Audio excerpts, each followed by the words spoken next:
Bismillahirrahmanirrahim. Alhamdulillahirabbil alamin. Wassalatu wassalamu ala asyrafil anbiya'i wal mursalin wa ala alihi wa ashabihi wa azwajihi wa zurriyyatihi wa atba'ihi ajma'in. Subhanaka la ilma lana illa ma 'allamtana innaka antal alimul hakim. La haula wa la quwwata illa billahil aliyyil azim. Rabbi syrah li sadri wa yassir li amri wahlul 'uqdatam min lisani yafqahu qawli. Allahumma iftah 'alaina bi futuhil 'arifin bik. Allahumma ij'alna minal ladzina yastami'una al-qawla fayattabi'una ahsana. Allahumma 'allimna mimma jahilna wanfa'na bima 'allamtana wa zidna 'ilman nafi'an ya rabbal alamin. Rabbi a'udzubika min hamazati syayatin wa a'udzu bika rabbi an yahdurun wa a'udzu nafsi billahil aliyyil azim.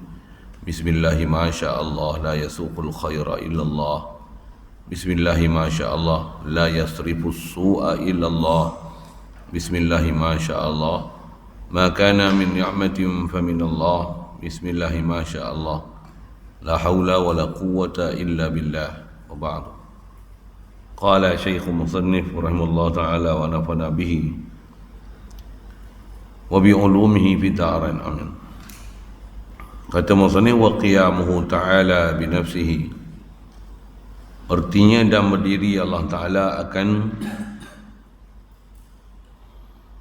sebagai perdirian yang terpakai dengan sendirinya.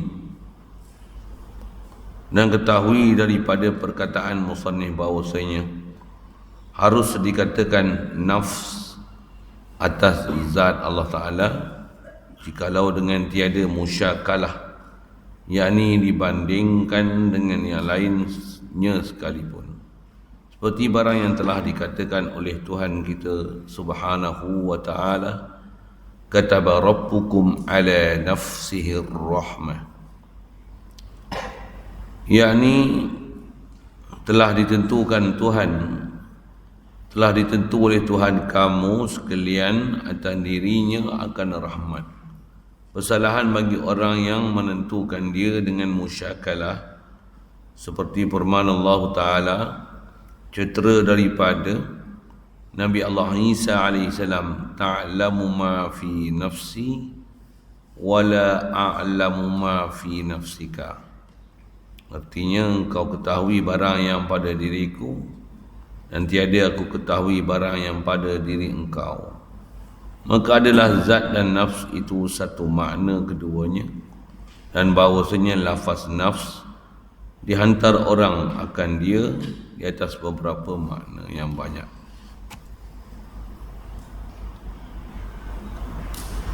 Syukur kita Allah Subhanahu Wa Taala, limpah kurnia daripada dia, belas ihsan daripada dia semata, masih diberi peluang oleh kita datang muka bumi dia. Alhamdulillah.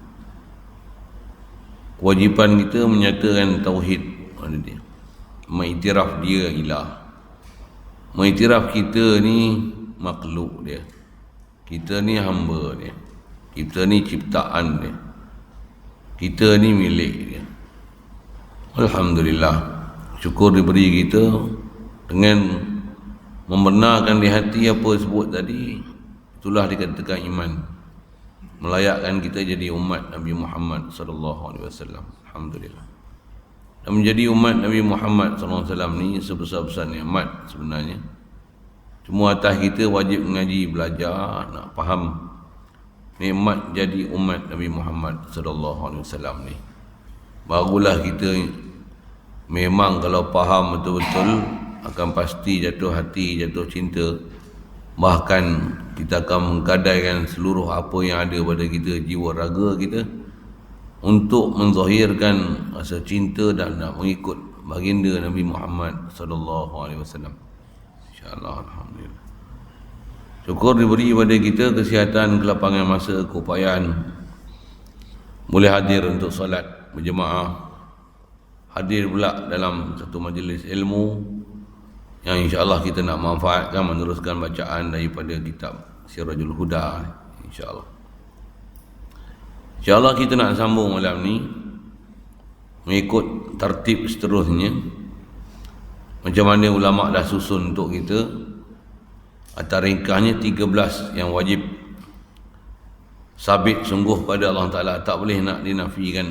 Tak ada akal waras yang akan menolak kemestian khasnya 13 sifat atas kaedah yang disusun oleh Imam Abu Hasan Al-Asy'ari, ataupun atas angka yang masyhurnya 20 dengan mensabitkan kaunuhu tu atas wajah adakah dia hal ataupun dia amrun i'tibari, macam mana telah kita pelajari kan. Memang tak boleh nak dinafi dan disangkal sama sekali sifat-sifat ni pada Allah Ta'ala. Bahkan di sebalik daripada sifat tu adalah mustahil, melazimkan apabila mustahilnya di sebalik apa yang telah disenarai itu, pastinya apa yang disenarai ni wajib.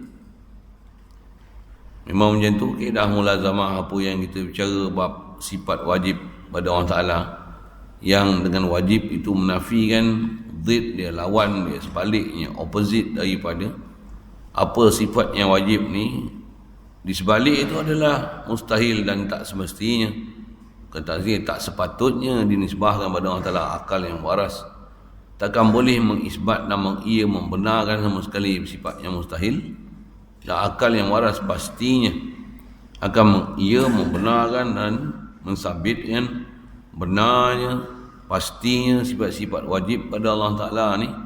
Bahkan dengan itu akan terang, jelas dan faham kita siapa Allah Ta'ala, siapa Maha Allah. Kerana kewajipan kita besar sekali belajar menuntut ilmu akidah ni adalah boleh membanding beza, boleh mengenal pasti siapakah Allah Ta'ala, siapakah Maha Allah. Gagal mengenal pasti siapa Allah, siapa Maha Allah, maksudnya tak faham lah.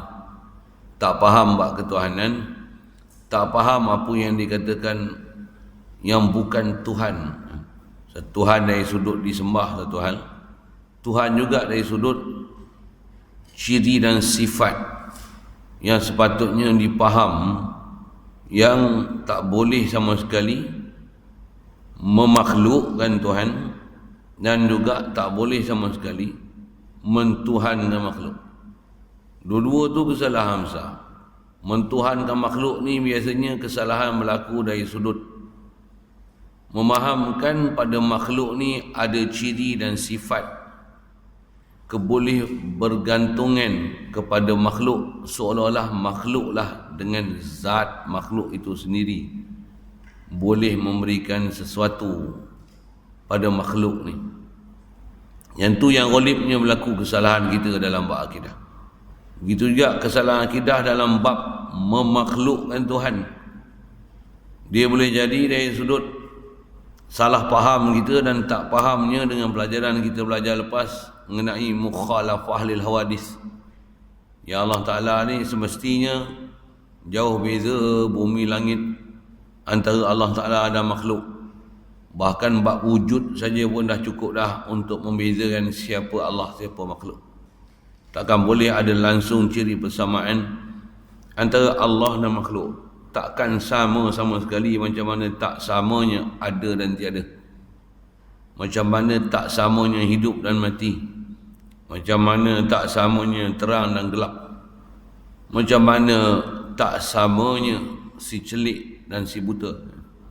Ada perbandingan yang memang dalam Quran pun sebut dan datang dengan wajah-wajah perbandingan demikian supaya mudah kita faham berbezanya, amat berbezanya, jauhnya perbezaan antara Allah dan makhluk. Sama ada dari sudut zat dia, sifat dia, perbuatan dia, milik dia. Memang Allah dia jualah sempurna. Makhluk, atas nama makhluk, mana ada makhluk yang akan duduk tempat sempurna sama sekali. Atas nama makhluk, ciri besar makhluk, fakir ilallah. Ciri besar Tuhan Allah Ta'ala adalah ghani daripada makhluk. Ada sepi yang sangat besar, mudah-mudahan Allah Ta'ala faham dengan kita. Yang antara keyword dia kita dah belajar dengan prinsip mukhalafah lil hawadis. Ya Allah Ta'ala ni dia memang tak akan samanya dengan makhluk sekalipun makhluk yang makdum. Kalau makhluk yang maujud ni satu hal lah. Makhluk maujud ni maksud makhluk yang Allah Ta'ala wujudkan ni, sama ada kita ke, malaikat ke, jin ke, binatang ke, haiwan ke, tumbuhan ke, ataupun makhluk yang tak bernyawa ni, zarah-zarah, jirim, jisim, molekul, apa lagi semua tu, atoms, apa bahasa-bahasa yang dipakai, sekalipun hanya satu molekul tunggal, satu aja, mustahil Allah Ta'ala ada seumpama itu. Subhanallah, sama ada dari segi zat dia, sifat dia, ciri dia, subhanallah. Begitu juga apa yang ada sekeliling dia, arak dia occupied space, ambil lapang, ambil ruang, berada di tempat, dilalui oleh masa, dan dia pula dipengaruhi oleh sesuatu. Subhanallah, subhanallah, subhanallah. Kerana Allah Ta'ala ni tetap mesti takkan ada langsung apa ciri makhluk ni, itu ciri Allah Ta'ala, khasnya dari sudut penstrukturan makhluk. Begitu juga dengan struktur yang ada pada makhluk tu akan ada sifat makhluk. Kalau dia jenis binatang, manusia, jin, malaikat, dia akan ada perbuatan, ada pergerakan, boleh berpindah satu tempat ke satu tempat. Tu pun jauh beza antara makhluk dengan Allah Ta'ala. Kalau dengan sebab tu pula ada pemilikan, lahu ma fis samawati wa ma fil ard, milik Allah apa ada di langit bumi. Makhluk nampak je rupa milik, tapi sebenarnya tak ada satu milik apa pun. Bahkan kita diri sendiri kita pun kita tak milik. Besar sangat pelajaran, khasnya dengan kita belajar mukhalafah lil hawadis tu, yang antara ujung belajar kita yang lepas. Allah Ta'ala ni memang dia berbeza sungguh dengan makhluk ni yang maujud satu hal. Bahkan makhluk yang makdum, makhluk yang pasti Allah Ta'ala takkan adakan sama sekali. Sama ada memang Allah Ta'ala tak nak adakan makhluk tu, walaupun asalnya dia nama makhluk, hak Allah Ta'ala untuk diadakan makhluk tu. Dia nak jadikan dua matahari, dua bulan, dua Nabi Muhammad misalnya, hak dia nak bagi jadi, tapi dia takkan lagi jadi macam tu pasal janji dia dah. Ataupun makhluk yang makdum itu adalah yang benda mustahilat, sekutu bagi Allah, anak bagi Allah, isteri bagi Allah, kawan bagi Allah, pembantu bagi Allah. Subhanallah, subhanallah. Kalau benda maujud pun Allah Ta'ala takkan ada apa-apa ciri yang menyamakan antara dia dengan makhluk, apatah lagi benda-benda yang makdum. Subhanallah, subhanallah. Satu mesti jelas sungguh faham kita prinsip laisa kamitsli syai'. Ya Allah Ta'ala ni tak ada syai' daripada makhluk ni yang mislu dia. Bahkan ayat itu bukan menafikan mislu, tapi menafikan mislul misli. Jangan kata nak seumpama Allah Ta'ala, nak umpama macam nak umpama dia pun tak ada. Laisa ka misli syai', tak adalah seumpamanya satu. Jangan kata nak seumpama Allah, nak seumpama Allah pun tak ada. Ada pelajaran yang kalau nisbah kita belajar kitab lepas, memang dalam kitab kita belajar tu baku iman lepas tu memang ada khas bicara bab itu. Nisbah kitab kita ni kita tak jumpa lagi lah dengan dia nak urai laisa kamitsli syai' tu.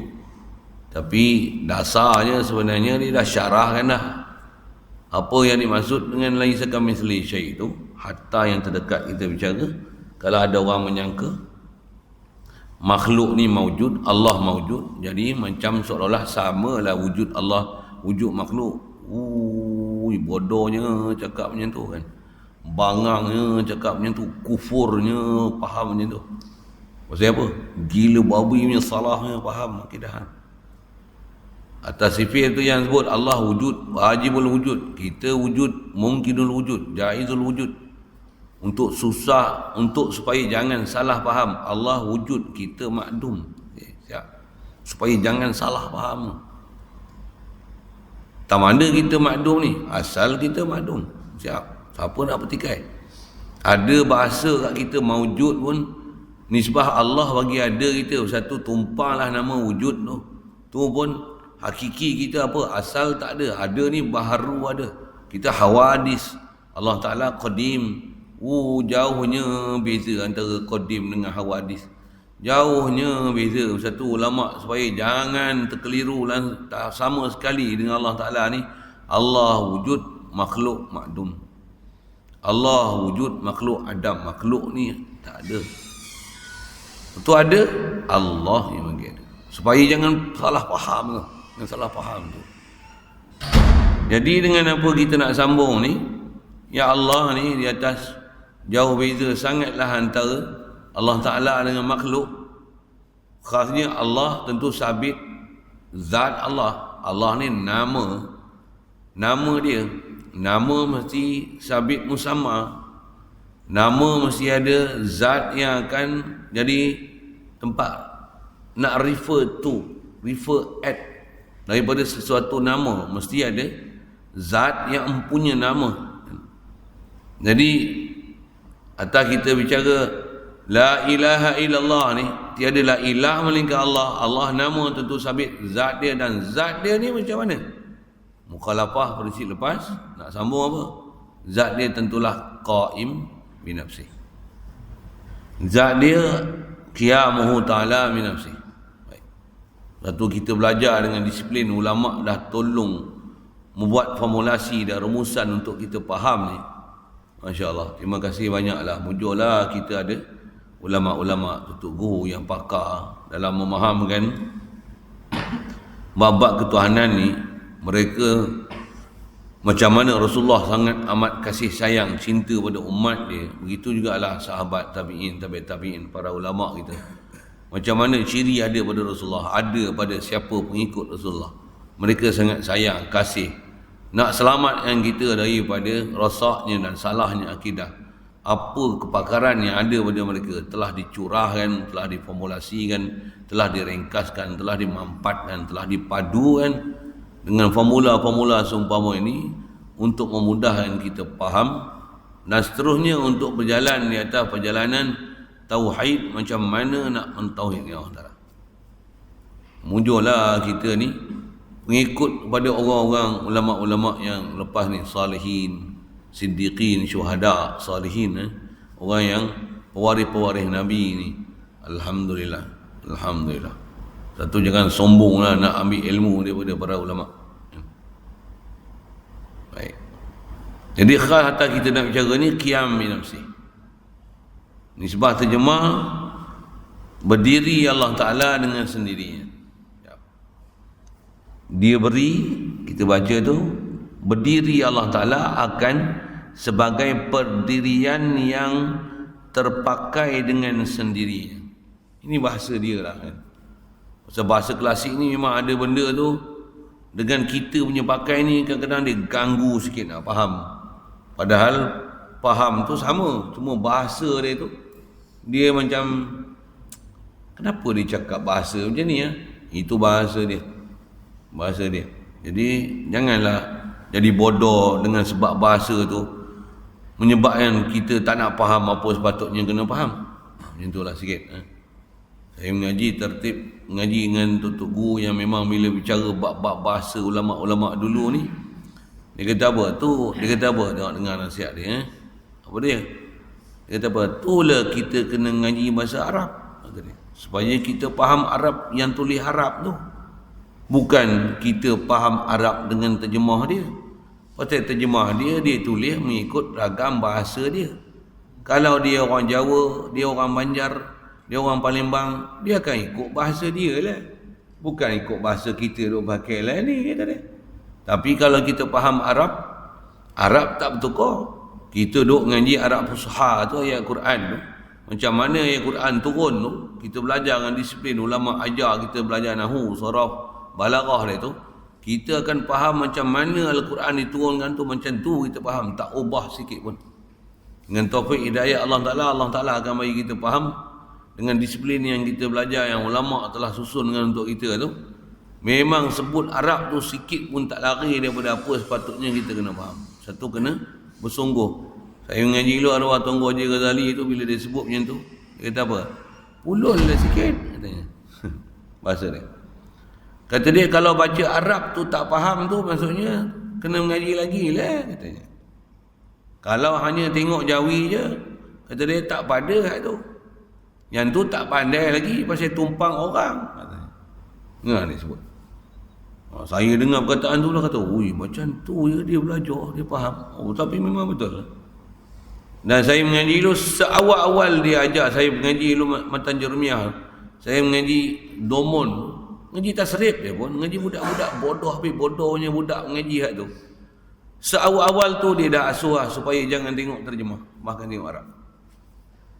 Tengok Arab. Jeremiah pun tengok Arab. Dia tak ajar tengok Jawi je. Dia baca Arab, dia terjemah. Baca Arab, terjemah. Maksud dia macam ni. Wa ammad dhammatu fatakunu alamatan liraf'i. Dia bagi ingat dhammah, rafa'. Oh, sambil-sambil itu walaupun kita tak hafal matan tu, tapi kita faham betul apa dia sebut. Tu sedapnya tutup guru dulu, cara asuhan dia tu.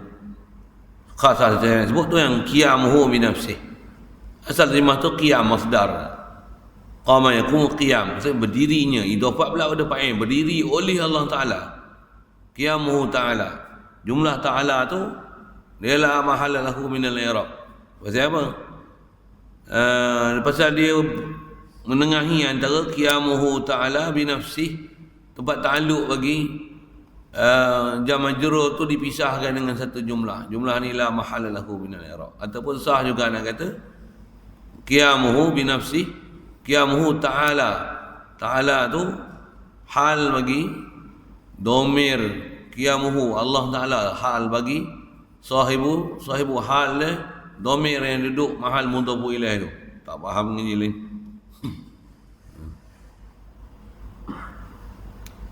Satu yang saya kata ngaji Arab, tengok Arab tu sedap tu. Sedap tu. Oh, tu kalau agak slow sikit macam mana? Pelan-pelan lah ngaji ya. Tapi kena mengaji ya. Kena mengaji ya. Dan bila mengaji tu bersungguh lah sikit untuk ambil faham Arab tu kan. Menghafal kaedah, matan. Masa yang sama jaga jangan ada sebab-sebab zulumat ni. Sebab-sebab jadi buta mata hati. Jaga pasal apa? Yang tu halangan untuk mengaji. Kadang benda senang je tapi tak faham. Benda senang je tak boleh nak mengaji. Benda senang je tak boleh dapat. Huruf mat panjang pendek pun kadang itu pun susah orang nak faham. Pelik. Padahal senang sangat. Apa masalah dia? Mesti ada masalah dia. Dua semak elok-elok. Kalau saya kata macam ni, motor. Kalau motor clutch, yang ada clutch tu kot lah susah sikit nak bawa. Tambah motor Vespa. Dia susah tu pasal apa? Pasal clutch dia kat situ, gear dia kat situ. Susah tu. Oh, mula-mula bawa tak pelantin tu. Saya biasa bawa satu, saya sebut. Susah. Apa saya sebut? Kalau motor clutch tu susah. Motor kapcai ni, takat masuk gear ni, start tambah start, tak payah pakai engkau dah. Nak masuk gear satu orang tak kerti. Astagfirullah. Yang saya sebut, mesti ada masalah. Mesti ada masalah. Mesti ada masalah. Padahal bukan benda susah. Kau naik motor Vespa kau susah, motor kelas kau susah kan. Nak ambil kelas, nak main minyak lagi, apa kan. Tak biasa tu, susah tu. Kau tak apalah champion walaupun L lagi. Tak tahu hilang lah. Tak tahu apa benda tu, tak faham sudah. Apa saya kata? Dia senyum pasal pada dia senang. Tapi bila tak boleh bawa, ada apa masalah? Apa benda senang macam ni pun kau tak boleh bawa. Kau tak boleh faham, kau tak boleh reti. Sama kan mengaji. Benda senang, huruf mat panjang pendek pun kau langgar. Nak mim sabdu dengung, nun sabdu dengung. Pelajaran tu pun bodoh ke? Bengap ke? Kau tak boleh faham ke? Apa kau nak jadi kau ni? Bengap terus mana langsung? Kalau kasar lagi, babi pun boleh faham lah. Oh, kalau saya punya bahasa macam tu lah.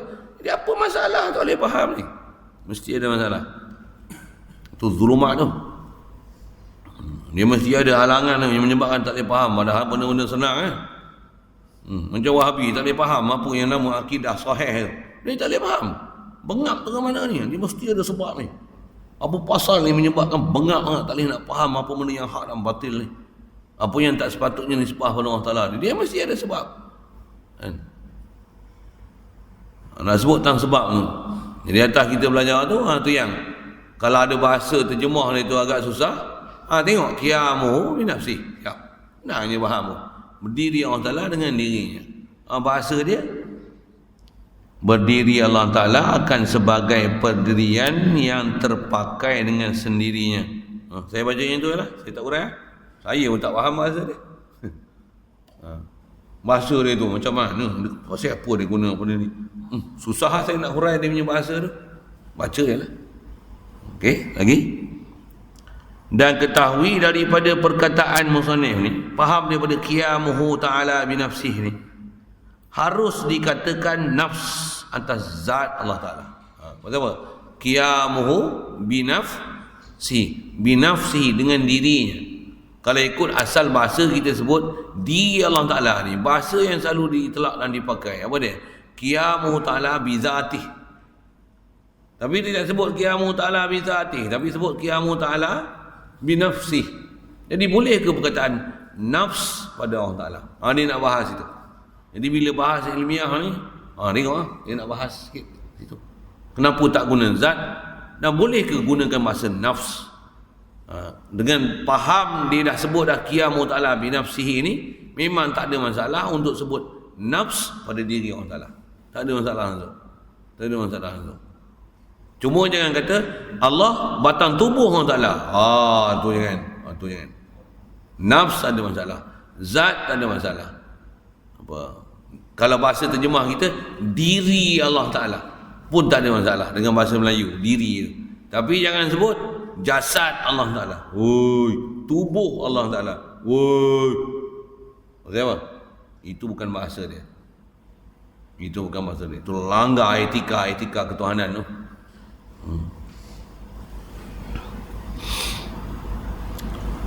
Jadi daripada perkataan musannif ni, kata dia menunjukkan bahawasanya harus dikatakan nafs atas zat Allah Ta'ala. Jikalau dengan tiada musyakalah sekalipun. Musyakalah ni ada satu istilah dalam ilmu balaghah yang dipanggil musyakalah ni, dia ialah satu bab dalam ilmu balaghah yang menggunakan kalimah yang sama tapi dengan makna yang berbeza, dan datangkan makna kalimah yang mempunyai sebutan yang sama dengan makna berbeza ni dengan syarat dah datangkan yang pertama, lepas tu kalimah yang kedua ni walaupun tengok sebiji rupa kalimah sama tapi makna dia jauh beza daripada makna yang pertama. Empat macam ni dia panggil musyakalah. Saya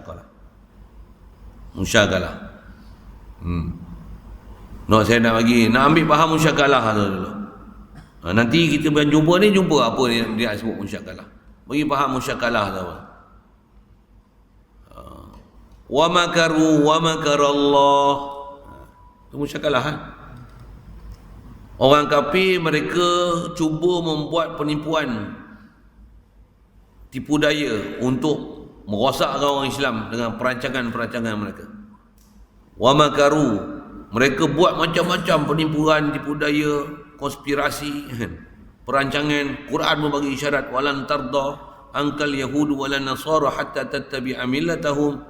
Bagi tahu lama dah wa makaru. Lepas tu apa orang Taala janji? Wa makarallah. Dan makar juga. Asal sebut perkataan wa makaru, makar daripada makaru.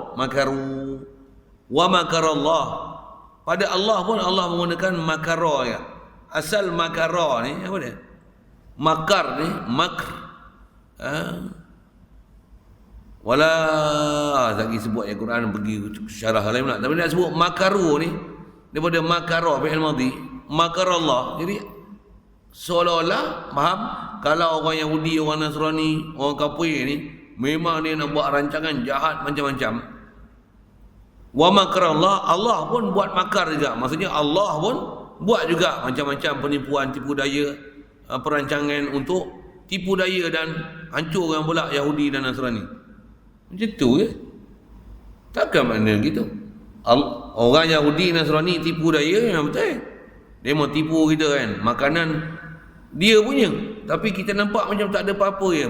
Sehingga nama tu pun kita telan. McDonald, Kentucky, nama bandar orang putih ya. Kalau kita dengar sushi pun rasa kita kemang tegak lagi kan. Sushi, Yong Tau Fu, lagi apa? Nama Cina-Cina ni apa? Yang lah ni yang jenis macam fishball tu tulis buh sos tu, apa nama? Takoyaki. Rasa dengar tu pun tak apa selera lagi kan. Tapi ayam goreng Kentucky macam mana?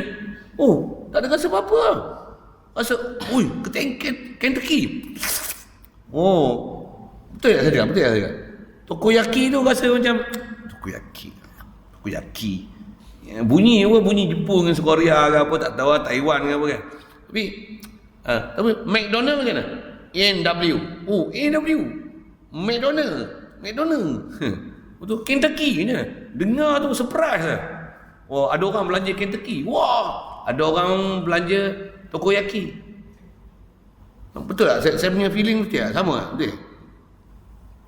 Saya nak cerita apa ni? Orang kafir sampai macam tu, dia tukar kita punya selera tu. Dengar bunyi nama orang putih ni. Tak ada heran. Mereka memang buat makaru. Wa makarallah, dan Allah pula seolah-olah buat makar pula ke orang Yahudi Nasrani. Allah buat makar Yahudi Nasrani. Ya betul. Inilah dipanggil musyakalah. Apa dia? Orang kafir memang buat macam tu. Tapi nak menunjukkan Allah Ta'ala pelihara, Allah Ta'ala akan membatalkan segala tipu daya ni buat oleh mereka dengan syarat kita ada iman dengan Allah Ta'ala, ada takwa pada Allah Ta'ala. Allah Ta'ala balas di atas tipu daya dan kerosakan yang mereka cuba rancangan untuk dibuat pada orang Islam, pada agama Islam, pada agama Allah Ta'ala. Allah Ta'ala gunakan bahasa wa makarallah. Allah Ta'ala makar balik mereka. Makarnya orang Yahudi Nasrani kepada orang Islam, pada agama Islam, pada umat Islam ni memang makruh sungguh. Tapi Allah Ta'ala buat makar pada Yahudi Nasrani bukan macam mana Yahudi Nasrani buat makar pada Allah Ta'ala. Jauh beza bumi langit tau. Apa itu? Apa maksud wa makarallah? Yang mana Allah balas makruhnya dibuat oleh orang Yahudi Nasrani ni. Mereka buat kejahatan macam ni, Allah Ta'ala balas kejahatan tu kena atas kepala mereka ni. Dia menghuraikan ayat Quran, yuriduna liyutfi'u nurallahi biafwahihim, yuriduna liyutfi'u nurallahi biafwahihim wallahu mutimmu nurihi walau karihal kafir. Mereka cuba nak padamkan agama Allah Ta'ala, cahaya Islam. Apa jadi? Wallahu mutimmu nuri. Allah pastinya akan menyempurnakan cahaya dia. Akan menyempurnakan agama dia. Pasti ada ansarullah. Pasti ada. Ayat tu menghuraikan maksud tersebut. Jadi apa maksud? Wa makarallah. Allah Ta'ala membalas penipuan yang buat atas mereka tu, kena balik kejahatan tu atas mereka sendiri. Kalau tak kena kat dunia, akhirat pasti. Kalau nak sebut apa tu? Ada wa makaru, ada makar, tapi makar pada Allah Ta'ala ni tak sama dengan makar yang dibuat oleh Yahudi Nasrani, tapi menggunakan kata dasar yang sama, makara, yang ni pun makara. Yang ni lah dipanggil musyakalah. Boleh telan pelajaran tu pelajaran balaghah tu, khas pergi mengaji pelajaran tu. Quran ni sebut macam mana? Faman ya'tada alaikum fa'tadu alaihi bimisli ma atada alaikum. Faman i'tada alaikum faman i'tada alaikum fa'tadu alaihi bimisli ma atada alaikum. Siapa-siapa yang buat jahat pada kamu, faman i'tada alaikum, siapa yang buat jahat, buat zalim, aniaya, bunuh, ancam, rogol, bohbi bahasa gitu kan, buat jahat kat kita, faman i'tada alaikum, macam mana? Fa'tadu alaihi bimisli ma atada alaikum. Kamu balas macam mana jahat yang dia buat. Kita pun bunuh balik, zalim balik, rogol balik, macam tu. Kepala otak kau. Takkan mana macam tu. Tapi perkataan yang dipakai faman i'tada, daripada i'tada. Faman i'tada alaikum fa'tadu. Tu fi'il amar. I'tada ya. Yang ni pun i'tada, yang ni pun i'tada, tapi i'tada yang ni tak macam i'tada hak tu. Jauh bumi dengan langit. Famanik tak ada yang zalim orang kafir buat kat orang Islam ni. Famanik tak ada. Fa'tadu, balas balik kejahatan yang dia buat. Balas tu bukan dia bunuh kita, kita bunuh dia. Dia rogol kita, kita rogol dia. Sorry saya sebut bahasa-bahasa wuduh kan. Tapi bukan macam tu sama sekali makna dia. Dia buat zalim kita, kita zalim dia balik. Tak ada pasal kita buat zalim dengan dia. Walaupun dia buat jahat ke kita macam-macam mana, kita ada batasan yang kita perlu ikut dengan kehendak-kehendak syarak. Walaupun dia buat ni kita dendam gila punya, baran tak kira punya, dia buat jahat kat kita macam-macam mana, kita ada had untuk balas kat dia. Bahkan wala in sabartum la huwa khairul lisabirin. Kalau kita bersabar di atas kejahatan, kezaliman yang dibuat tu macam mana, sabar tu lagi baik. Tak balas tu pun tak apa. Tapi dari sisi keharusan, fa'tadu alaihi bimisli ma tada alaikum. Allah Taala suruh balas bimisli, misil dia. Dia punya mislu tu, huraian panjang tu Allah belajar tafsir tu. Allah Taala suruh balas bukan macam mana exactly dia buat kita, tapi bimisli ma tada alaikum. Yang ni dia panggil musyakalah. Suatu pelajaran dalam ilmu balaghah. Hal jazaa'ul ihsani illa al ihsan. Tak ada dah balasan ihsan melainkan ihsan. Ni ihsan. Siapa ihsan? Kita ihsan Allah Taala, Allah Taala ihsan kita. Oh samalah apa buat ihsan. Kita buat ihsan Allah Taala ihsan dekat kita balik. Senang banyak maknanya tu. Tapi gunakan perkataan ihsan yang sama, yang dipanggil babul musyakalah.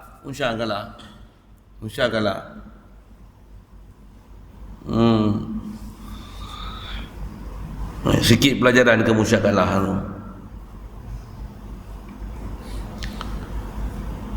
Jadi atas kata ulama menggunakan perkataan nafs pada zat Allah Taala, qiyamu ta'ala bi nafsihi, tak guna perkataan qiyamu ta'ala bi zatihi sekalipun bukan dalam bab musyakalah. Dia kata boleh. Jadi maksudnya tak ada pun sebelum ni sebut kata makhluk ada nafs, betul Allah Taala qiyam bi nafsi.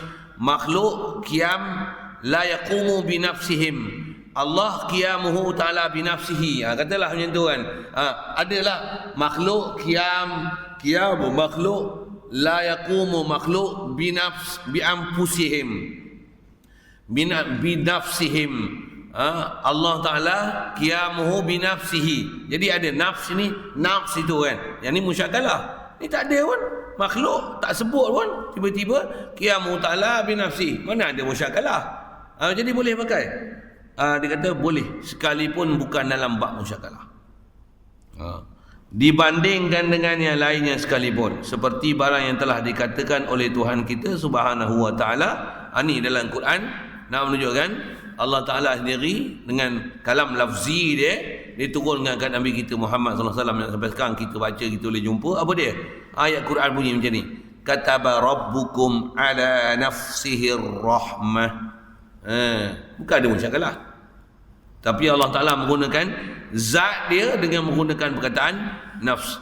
Kataba rabbukum ala nafsihi rahmah. Kalau tengok word by word bahasa Arab tu, kataba rabbukum, Allah Ta'ala telah memfardukan, telah memestikan, telah melazimkan. Ni satu kemestian yang Allah Ta'ala istilahnya dia perbuat atas diri dia, yang dia pastikan kota. Dia tak akan menyalahi apa yang dia janji ni. Apa dia?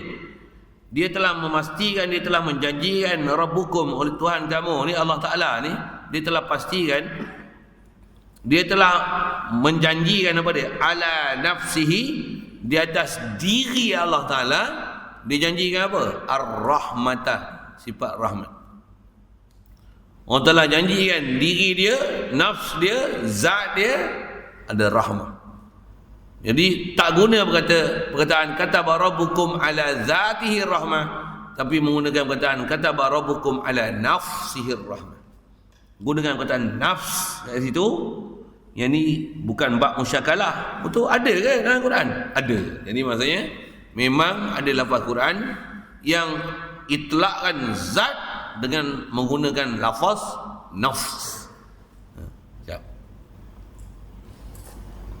Asal terjemah telah ditentukan Tuhan kamu sekalian atas dirinya akan rahmat. Nak urai itu panjang lah. Kita punya pokok asal nak perkataan nafs itu saja. Kalau ambil sekali lalu tafsir itu, jadi apa maksud Allah Ta'ala? Dia memastikan rahmat. Dia akan sifat rahmat ni, dia pastikan sifat tu ada pada zat dia, pada diri dia, dia akan kurniakan pada makhluk. Apa maksud dia? Maksudnya Allah Ta'ala ni antara memang sifat yang ada pada zat dia, apa dia akan memberi kepada siapa yang dia nak beri, dan dia akan beri walaupun pada makhluk yang derhaka, yang kufur dengan Allah Ta'ala, tapi tetap dia akan beri sebagai pemberian yang tanpa dikira pula tu sama ada dia ni Islam ke, dia kafir ke, taat ke, derhaka ke, dia akan beri pemberian macam tu. Rahmat macam tu diberi tu, pemberian rahmat itu atas nama Rahman macam tu, Allah Ta'ala fardukan memang dia beri. Orang kafir Yahudi kan kadang-kadang kaya dari kita lagi, betul tak? Ditipu kita sampai kita punya bengong, demo cerdik dari kita. Kan banyak macam tu kat dia. Macam mana Allah Ta'ala boleh bagi kat dia orang macam ni? Pasal kata rabbukum ala nafsi rahmat. Tak mana sudut mana? Dia janji dia bagi rahmat. Antara rahmat tu dia bagi atas nama Rahim. Ada yang dia bagi dengan nama Rahman. Bagi dengan Rahman ni apa? Hatta orang kafir lawan Islam sekalipun, nak hancurkan Islam sekalipun, dengki dengan Nabi Muhammad sekalipun, nak berhapuskan orang Islam sekalipun, nak padam mencari Islam sekalipun, Allah Ta'ala bagi panjang umur. Allah Ta'ala bagi ada kederat, dia bagi ada kecerdikan, dia bagi pandai buat penipuan, dia pandai buat macam-macam kejohan. Pasal apa Allah Ta'ala bagi ya? Kataba rabbukum ala nafsir rahmat. Huraian tu ialah huraian pada sifat al-mu'ti pada Allah Ta'ala, yang dia ada mu'ti dengan Rahman, ada mu'ti dengan Ar-Rahim. Ada bab kita pernah belajar awal-awal kitab dulu, perbezaan antara Rahman dengan Rahim. Rahman 5 huruf, Rahim 4 huruf, ziyadatul bina tadullu ala ziyadatil makna. Itu belajar satu, semua kait-mengait satu untuk memaham, nak telan satu-satu pernyataan dalam Quran tu. Masya Allah.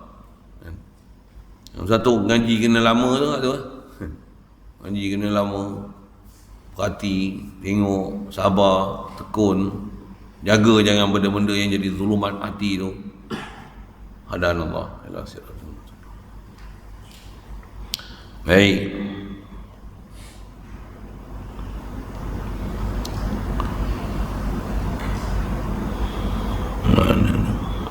Bersalahan bagi orang yang menentukan dia dengan musyakalah.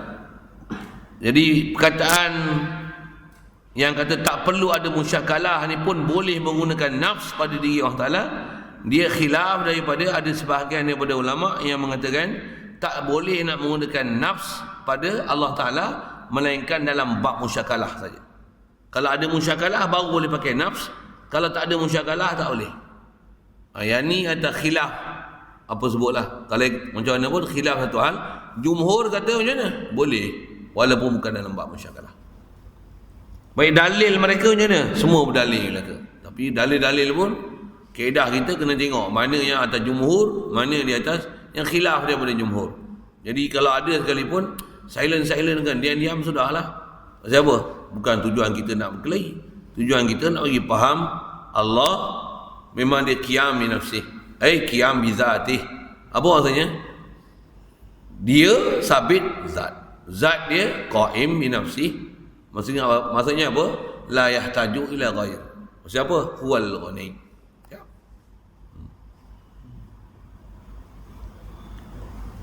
Itu dia punya teras nak faham.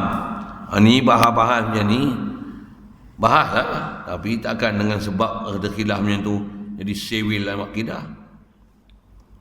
Mana dia firman Allah Ta'ala menceritakan daripada kisah Nabi Isa AS. Ada dalam surah mana? Surah Nisa ke apa ni? Ta'lamu ma fi nafsi wa la a'lamu ma fi nafsik. Nisa Al-Imran. Ta'lamu ma fi nafsi wa la a'lamu fi nafsik.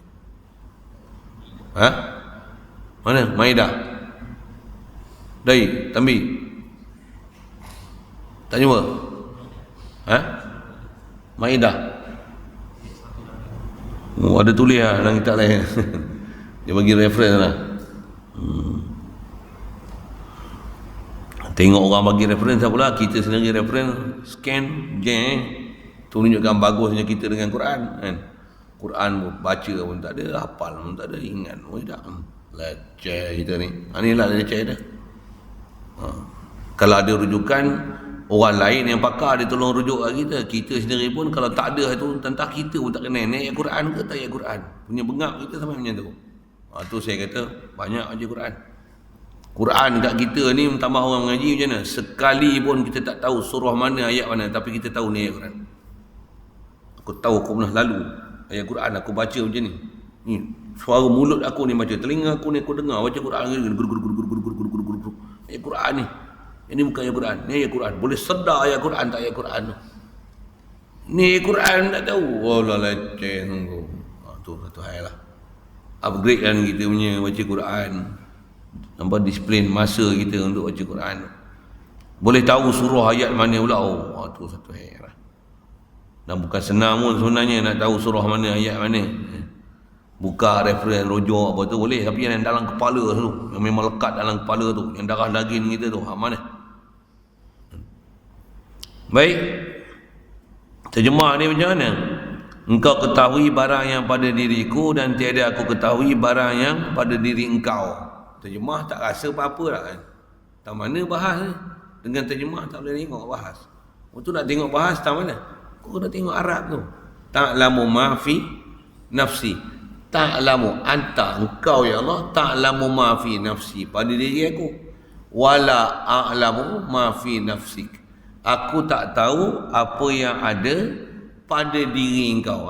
Ta'lamu ma fi nafsi, diri aku. Wala a'lamu fi nafsika. Baru guna nafsika. Tadi nafsi, nafsika. Nafsi kita lain, nafsi Allah lain. Dengan sebab dah guna nafsi, baru boleh gunakan nafsika pada Allah Ta'ala. Itulah dia panggil musyakalah.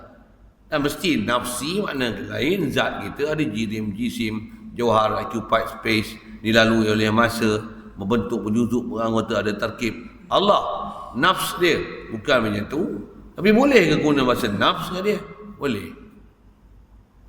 Atas dia sebut ini musyakalah. Bahkan jumhur kata macam mana? Tak syarat musyakalah pun memang boleh sebut. Pasal berdasarkan ayat Quran lepas, kataba rabbukum ala nafsihir rahmah. Tak ada musyakalah. Memang dia pakai. Memang datang Quran dengan perkataan nafs. Jadi sebutkan zat dengan mana nafs, tak ada masalah langsung dalam istilah ilmu tauhid kita. Satu ibadat disebut oleh ulama, qiyamuhu ta'ala bi nafsihi, tak ada masalah apa-apa. Bukan kata yang ni satu kesalahan pasal menggunakan nafs, sepatutnya guna qiyamuhu ta'ala bi zatihi, tak ada masalah apa-apa. Jangan buat bodoh itu.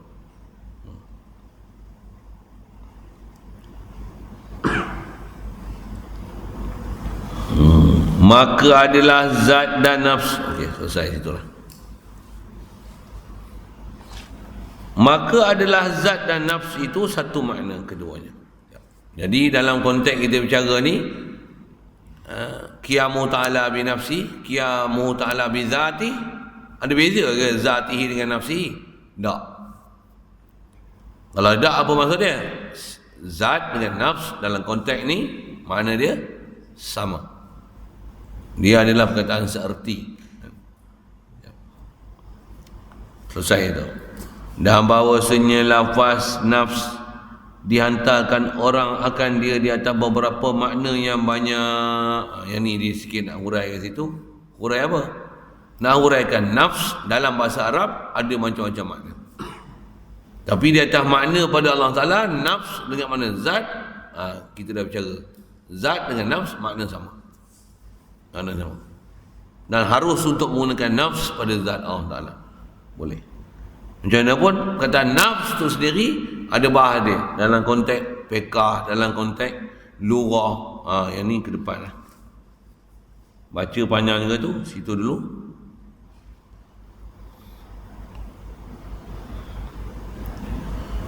Mana dia? Dan bahawasanya lafaz nafs dihantarkan orang akan dia di atas beberapa makna yang banyak. Jumpa situ nanti. Sambung. Mana makna yang datang di atas makna nafs. Pelajaran akidah yang kita nak telan apa? Allah, nama sabit zat dia. Zat dia tak hajat pada sesuatu. Pasal dia dah zat. Zat dia tak perlu pada zat lain. Kita zat, walaupun ada zat kita, orang salah bagi jadi zat kita berhajat pada zat Allah. Jauhnya beza zat Allah, zat makhluk. Jauh beza. Situ pun cukup lah. Itu pun dah ada iman lah. Zat kita berhajat pada zat Allah Ta'ala. Zat Allah Ta'ala ghaniyun an kulli ma siwa. Tak hajat pada apa-apa zat. Pasal zat dia saja yang zat yang tak hajat pada apa-apa zat. Zat kita berhajat pada zat Allah. Kalau Allah Ta'ala tak bagi jadi zat kita, tak ada zat kita. Allah, zat dia memang zat dia wajibul wujud, kidam wujud, baqa wujud. Zat dia yang tentu mukhalafah dengan zat kita yang ada jirim, jisim, bentuk, jauhar, molekul, zarah, bercantum, berjuzuk, beranggota. Subhanallah. Allah zat dia qaim bi nafsi. Macam mana? Subhanallah. Bukan keupayaan kita untuk kita mikirkan zat dia, tapi Allah sabit zat dia. Zat dia tak hajat pada apa-apa. Huwal ghaniyul hamid. Dia tak hajat pada sesuatu, dengan sebab tu layak kepujian. Itu tauhid. Itu tauhid. Tu jangan buat silap. Itu jangan buat silap. Ada soal?